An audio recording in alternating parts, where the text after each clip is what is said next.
கர்த்தருடைய பரிசுத்த நாமத்திற்கு மகிமுண்டாவதாக. கர்த்தர் கடந்து போன 2 மாதம் அளவும் நம்மை கண்மணி போல் பாதுகாத்து இந்த புதிய மாதத்தை கர்த்தர் நமக்கு கொடுத்திருக்கிறபடினால் கர்த்தரை ஸ்தோத்திரிப்போம். இந்த மாதத்திலும் தேவனாகிய கர்த்தர் ஒரு நல்ல வாக்குத்தத்தத்தை நமக்கென்று கொடுத்திருக்கிறார். அந்த வாக்குத்தத்த வசனத்தை இந்த நாளில் நாம் வாசித்து தியானித்து நாம் சுதரித்துக் கொள்ளப் போகிறோம். அந்த வசனத்தை நான் வாசிக்கிறேன். ஏசாயா தீர்க்கதரிசன புஸ்தகம் 58ஆம் அதிகாரம் 8வது வசனம். ஏசாயா தீர்க்கதரிசன புஸ்தகம் 58:8. விடியற்கால வெளிப்பை போல் உன் வெளிச்சம் எழும்பி உன் சுகவாழ்வு சீக்கிரத்தில் துளித்து உன் நீதி உனக்கு முன்னாலே செல்லும், கர்த்தருடைய மகிமை உன்னை பின்னாலே காக்கும். கர்த்தருடைய பரிசுத்த நாமத்திற்கு ஸ்தோத்திரம். இந்த வேத வசனத்துல அதாவது உன் வெளிச்சம் எழும்பி உன்னுடைய இருளான வாழ்க்கை முடிவு பெற்று உன் சுக வாழ்வு சீக்கிரத்தில் துளிர்க்கும், உனக்கு சுக வாழ்வு உண்டாகும் என்று சொல்லி தேவனாகிய கர்த்தர் வாக்குத்தத்தம் செய்திருக்கிறார். கர்த்தருடைய பரிசுத்த நாமத்திற்கு ஸ்தோத்திரம். நம்முடைய வாழ்க்கையில கடந்து போன காலகட்டத்துல எத்தனையோ வேதனைகள், துக்கங்கள், இருளான காரியங்கள் எல்லாவற்றையும் நாம் கடந்து வந்திருக்கலாம். இந்த மாதத்துல கர்த்தர் சொல்கிறார், உன்னுடைய இருளை நான் வெளிச்சமாய் மாற்றி உனக்கு சுக வாழ்வை நான் கட்டிட போகிறேன் என்று சொல்லி தேவனாகிய கர்த்தர் சொல்லுகிறார். தேவனுடைய பரிசுத்த நாமத்திற்கு மகிமுண்டாவதாக. அதாவது சுக வாழ்வு, சுகம் உண்டாக செய்வேன் என்று சொல்லி தேவனாகிய கர்த்தர் சொல்லுகிறார். வேதத்துல சுகம் என்று சொன்ன அந்த பதத்திற்கு அநேக அர்த்தங்கள் சொல்லப்பட்டிருக்கிறது. அதாவது சுகமான ஒரு வாழ்க்கை என்பது ஒரு பாதுகாப்பான வாழ்க்கை என்று அர்த்தமாக பதத்தில் சொல்லப்பட்டிருக்கிறது. அது மாத்திரமல்ல, ஒரு ஆரோக்கியமான வாழ்க்கை, அதையும் சுகம் என்று சொல்லப்பட்டிருக்கிறது. அது மாத்திரமல்ல, ஒரு செழிப்பு நிறைந்த வாழ்க்கை, இந்த வாழ்க்கையும் சுகமான வாழ்க்கை என்று சொல்லப்பட்டிருக்கிறது. வேதத்துல நாம் வாசிக்கிறோம் 122ஆம் சங்கீதம் 7வது வசனம், உன் அலங்கத்திற்குள்ளே சமாதானமும் உன் அரண்மனைகளுக்குள்ளே சுகமும் இருப்பதாக. அதாவது உன்னுடைய அலங்கத்திற்குள்ளே, உன்னுடைய அரண்மனைக்குள்ளே சமாதானமும் சுகமும் உண்டாக கடவுது என்று சொல்லி கர்த்தருடைய வேத வசனம் சொல்லுகிறது. ஒருவேளை நம்முடைய வீட்டுல சமாதானம் இல்லாம, நம்முடைய குடும்பத்துல சுகம் இல்லாம நம்முடைய வாழ்க்கை இருந்திருக்கலாம். இந்த மாதத்துல கர்த்தர் சொல்லுகிறார், உன் அலங்கத்திற்குள்ளே சமாதானமும் உன் அரண்மனைகளுக்குள்ளே சுகமும் இருப்பதாக. அப்படிப்பட்ட சுகத்தை உன்னுடைய குடும்பத்தில், உன்னுடைய வீட்டிலே நான் கட்டளிடுவேன் என்று சொல்லி கர்த்தர் சொல்லுகிறார். கர்த்தருடைய பரிசுத்த நாமத்திற்கு மகிமை உண்டாவதாக. அது மாத்திரமல்ல, சங்கீதம் 4:8 சொல்லுகிறது, தாவீது சொல்லுகிறார், கர்த்தாவே நீர் ஒருவரே என்னை சுகமாய் தங்க பண்ணுகிறீர். கர்த்தருடைய பரிசுத்த நாமத்திற்கு ஸ்தோத்திரம். தேவனாகிய கர்த்தரால தான் நாம் எல்லா விதத்திலும் சுகமான ஒரு வாழ்க்கை அவர் செய்ய வைக்க முடியும். கர்த்தருடைய பரிசுத்த நாமத்திற்கு ஸ்தோத்திரம். இந்த உலகத்துல நாம் எப்படித்தான் நம்ம இந்த உலகத்துல ஒரு சம்பூர்ணமான வாழ்க்கை வாழ வேண்டும் என்று சொல்லி நினைத்தாலும் ஏதோ ஒரு குறைவு நம்முடைய வாழ்க்கையில இருக்கிறது. வேத வசனம் சொல்லுகிறது, நிறைவானது வரும்போது குறைவானது ஒழிந்து போகும் என்று சொல்லி. அதாவது கர்த்தராகிய இயேசு கிறிஸ்து ஒரு நிறைவானவராய் இருக்கிறபடினாலே அவர் நம்முடைய வாழ்க்கையில வரும்போது அவர் நம்முடைய குறைவுகள் எல்லாம் அகற்றி போட்டு நமக்கு சுகவாழ்வை தருவதற்கு அவர் போதுமானவராய் இருக்கிறார். கர்த்தருடைய பரிசுத்த நாமத்திற்கு மகிமை உண்டாவதாக. அது மாத்திரமல்ல, உபாகம புஸ்தகத்துல 33ஆம் அதிகாரம் 28ஆம் வசனத்துல மோசே இப்படியாய் சொல்லுகிறார். தேவனாகிய கர்த்தர் சொல்லுகிற வார்த்தைகளை சொல்லுகிறார், இஸ்ரவேல் சுகமாய் தனித்து வாசம் பண்ணுவான், யாக்கோபின் ஊற்றானது தானியமும் திராட்சரசமும் உள்ள தேசத்திலே இருக்கும், அவருடைய வானமும் பனியை பெய்யும். அதாவது இந்த வசனம் அதாவது ஒரு பாதுகாப்பான வாழ்க்கையையும் ஒரு ஆசீர்வாதமான செழிப்பான வாழ்க்கையும் குறிக்கிறது. இந்த வார்த்தையை தேவனாகிய கர்த்தர் தம்முடைய ஜனங்களுக்கு அவர் வாக்குத்தத்தம் கொடுக்கிறார்.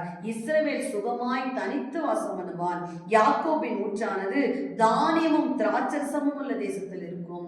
தானியமும் திராட்சரசமும் நிறைந்திருக்கிற ஒரு செழிப்பான வாழ்க்கைய இந்த வேத வசனம் சுகம் என்று சொல்லுகிறது. கர்த்தருடைய பரிசுத்த நாமத்திற்கு ஸ்தோத்திரம்.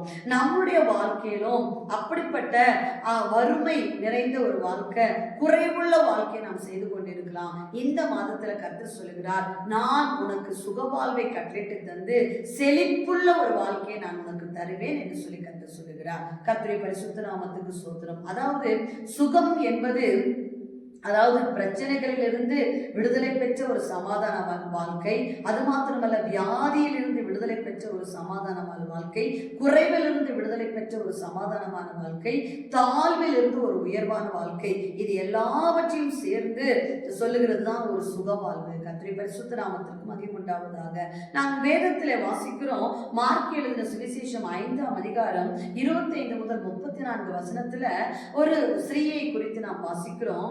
அதாவது 12 வருஷமாய் உதிரத்தின் ஊரலினால் பெரும்பாடுள்ள ஒரு ஸ்திரீ. கர்த்தருடைய பரிசுத்த நாமத்திற்கு ஸ்தோத்திரம். அவங்க 12 வருஷமா ஒரு இருளான வாழ்க்கைய, ஒரு வேதனையான வாழ்க்கைய, ஒரு துக்கம் நிறைந்த வாழ்க்கைய, ஒரு வியாதி நிறைந்த வாழ்க்கையை அவர்கள் வாழ்ந்து கொண்டிருந்தார்கள். அவர்களுடைய உதிரத்தின் ஊரல் நிற்காதபடிக்கு இருந்த ஒரு பலவீனமான வாழ்க்கை. கர்த்தருடைய பரிசுத்த நாமத்திற்கு ஸ்தோத்திரம். வைத்தியர்களினால குணமாக்கப்பட முடியாத ஒரு வியாதியோடு அவர்கள் வாழ்ந்து கொண்டிருந்தார்கள். அப்பொழுது கர்த்தராகிய இயேசு கிறிஸ்து அவர்கள் இருக்கிற அந்த அவர்கள் கடந்து வருகிற இடத்தின் வழியாய் அவர்கள் கடந்து செல்லும் போது கர்த்தராகிய இயேசு கிறிஸ்துவை போய் நேரடியாய் சந்தித்து சுகம் பெறுவதற்கு கூட அவர்களுக்கு தைரியம் இல்லை. ஏனென்றால் இந்த உலகத்தின் ஜனங்கள் அதை தீட்டு என்று அவர்கள் ஒதுக்கி விடுகிறார்கள். மனிதர்களே அப்படி செய்யும் போது அவர் பரிசுத்தமுள்ள கர்த்தராகிய இயேசு கிறிஸ்துவாய் இருக்கிறபடினாலே அவரிடத்துல போய் அவர்கள் சுகத்தை பெற்றுக்கொள்வதற்கு கூட அவர்கள் தயங்கின சூழ்நிலைகளிலும் அவர்கள் எப்படியாகலும் மறைந்திருந்து அவருடைய வஸ்திரத்தின் ஓரத்தையாகலும் நான் தொட்டால் சுஸ்தமாவேன் என்று சொல்லி யாருக்கும் தெரியாதபடிக்கு அவருடைய வஸ்திரத்தின் ஓரத்தை தொட்டார்கள். கர்த்தருடைய பரிசுத்த நாமத்திற்கு மகிமை உண்டாவதாக. அப்பொழுது அவருடைய உதிரத்தின் ஊரல் நின்று போயிற்று. அவருடைய பெரும்பாட்டிலிருந்து அவர்கள் பரிபூர்ணமான சுகத்தை பெற்றுக் கொண்டார்கள். அப்பொழுது இயேசு கிறிஸ்து அவரிடத்திலிருந்து வல்லமை புறப்பட்டதை அவர் உணர்ந்து அறிந்து அந்த ஸ்திரீயை பார்த்து அவர் சொல்லுகிறார். அவர் அவளை பார்த்து, உன் விசுவாசம் உன்னை ரட்சித்தது, நீ சமாதானத்தோட போய் உன் வேதனை நீங்கி சுகமாய் இரு என்றார். கர்த்தருடைய பரிசுத்த நாமத்துக்கு ஸ்தோத்திரம்.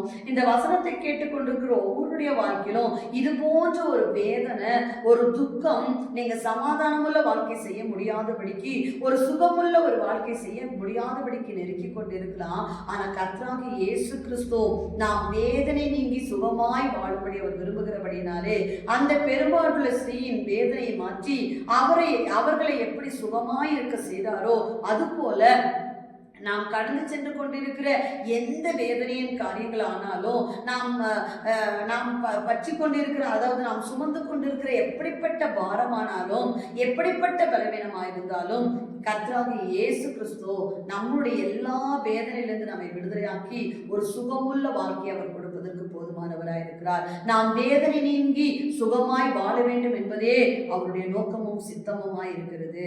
நாம் அதாவது உன் விசுவாசம் உன்னை ரட்சித்தது என்று சொல்லி அந்த மகளை பார்த்து கர்த்தராகிய இயேசு கிறிஸ்து சொல்கிறார். நாம் விசுவாசிக்க வேண்டும்.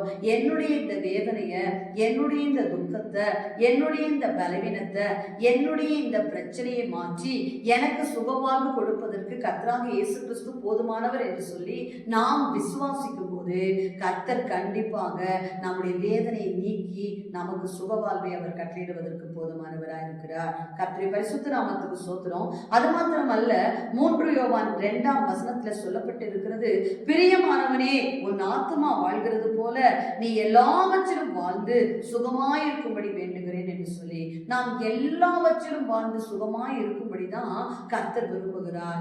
நாம் ஆசீர்வதிக்கப்படுவதையே அவர் கர்த்தர் விரும்புகிறார். நாம் ஒரு துக்கமுள்ள வாழ்க்கைய, ஒரு குறைவுள்ள வாழ்க்கைய, நாம வருத்தமுள்ள ஒரு வாழ்க்கையை செய்ய கர்த்தர் விரும்புவதில்லை. அதனால தான் கர்த்தர் சொல்லுகிறார், இதுவரையும் ஒருவேளை நீங்க துக்கத்தோடு இருந்திருக்கலாம், கர்த்தருடைய பரிசுத்த நாமத்துக்கு ஸ்தோத்திரம், வேதனையோடு வாழ்ந்திருக்கலாம், பலவிதமான குறைகளோடு வாழ்ந்திருக்கலாம். இந்த மாதத்துல கர்த்தர் பாதுகாப்பு நிறைந்த, ஆரோக்கியம் நிறைந்த ஒரு செழிப்புள்ள வாழ்க்கையை உங்களுக்கு தருவேன் என்று சொல்லி அவர் வாக்குத்தத்தம் கொடுக்கிறார்.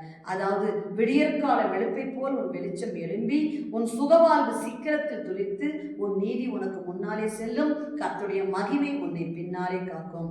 இதுவரையும் இருந்த உன்னுடைய இருளின் எல்லா காரியங்களையும், வேதனையான எல்லா காரியங்களையும் கர்த்தர் முடித்து போட்டு தேவனாகிய கர்த்தர் உன்னுடைய சுகவாழ்வை துளிர்க்க செய்து ஒரு சுகமுள்ள வாழ்க்கையை கர்த்தர் கொடுத்து ஆசீர்வதிக்கிறேன் என்று சொல்லி வாக்குத்தத்தம் கொடுக்கிறார். இந்த வாக்குத்தத்தத்தை நம்ம இந்த நாளில் ஜபத்தோடு நாம் சுதந்திரத்துக் கொள்ள போகிறோம். நாம் ஜெபிப்போம். சர்வ வல்லமையுள்ள எங்கள் தேவனாகிய கர்த்தாவே, ஆண்டவரே, நாங்கள் உம்மை ஸ்தோத்திரிக்கிறோம், உமது நாமத்தை மகிமைப்படுத்துகிறோம். நீர் எங்களுக்கு கொடுத்திருக்கிற இந்த வாக்குத்தத்தத்திற்காய் ஸ்தோத்திரம். விடியற்கால வெளிப்பை போல் உன் வெளிச்சம் எழும்பி உன் சுகவாழ்வு சீக்கிரத்தில் துளிர்க்கும் என்று சொல்லியிருக்கிறீங்க ஆண்டவரே. இந்த நாட்களில் ஆண்டவரே, கடந்து போன வருஷங்கள், கடந்து போன மாதங்கள் எல்லாம் நாங்கள் எத்தனையோ வேதனையின் வழியாய், துக்கத்தின் வழியாய், பாடுகளின் வழியாய், குறைவுகளின் வழியாய் நாங்கள் கடந்து சென்றிருக்காப்பா. நீங்க எங்களுக்கு வாக்குத்தத்தம் கொடுத்திருக்கிற இந்த சுக வாழ்வு ஆண்டவரே, ஸ்தோத்திரம் ஆண்டவரே. பாதுகாப்பு நிறைந்த வாழ்வு ஆண்டவரே, கர்த்தாவே, ஆரோக்கியம் நிறைந்த வாழ்வு, செழிப்பு நிறைந்த வாழ்வை ஆண்டவரே கர்த்தாவே எங்களுக்கு வாக்குத்தத்தம் பண்ணி இருக்கிறபடினாலே, தாவீது சொன்னது போல, கர்த்தாவே, நீர் ஒருவரே எங்களை சுகமாய் தங்க பண்ணுகிறீர் என்று சொன்ன வசனத்தின்படியாப்பா, எங்களுக்கு சுகத்தை கொடுத்து சுகவாழ்வை கொடுப்பதற்கு நீர் மட்டும்தான் ஆண்டவரே சொத்து, உமக்கு மட்டும்தான் வல்லமை இருக்கிறது ஆண்டவரே. இயேசுவின் நாமத்தினாலே இந்த வசனத்தை கேட்டுக்கொண்டிருக்கிற ஒவ்வொருடைய வேதனைய, துக்கத்தை, அவருடைய பாடுகளை, அவருடைய வறுமையை, அவருடைய குறைவுகளை எல்லாவற்றையும் நீக்கி போட்டு அவர்களுக்கு சுகவாழ்வை நீர் கட்டளையிட்டு தந்து அவர்களை ஆசீர்வதிக்க வேண்டும் என்று சொல்லி ஜெபிக்கிறோம். நீர் அப்படியே செய்ய போகிறபடினால் நமக்கு நன்றி செலுத்துகிறோம், தாழ்த்துகிறோம். இயேசுவின் நாமத்தில் பிதாவே, ஆமென். இந்த மாதத்துல தேவனாகிய கர்த்தர் நம்முடைய சுகவாழ்வை துளிக்க செய்து ஒரு சுகமான நல்ல ஒரு வாழ்க்கையை நம்முடைய குடும்பத்தில் அவர் கட்டளிட போகிறபடினால் கர்த்தருக்கு ஸ்தோத்திரம். God bless you.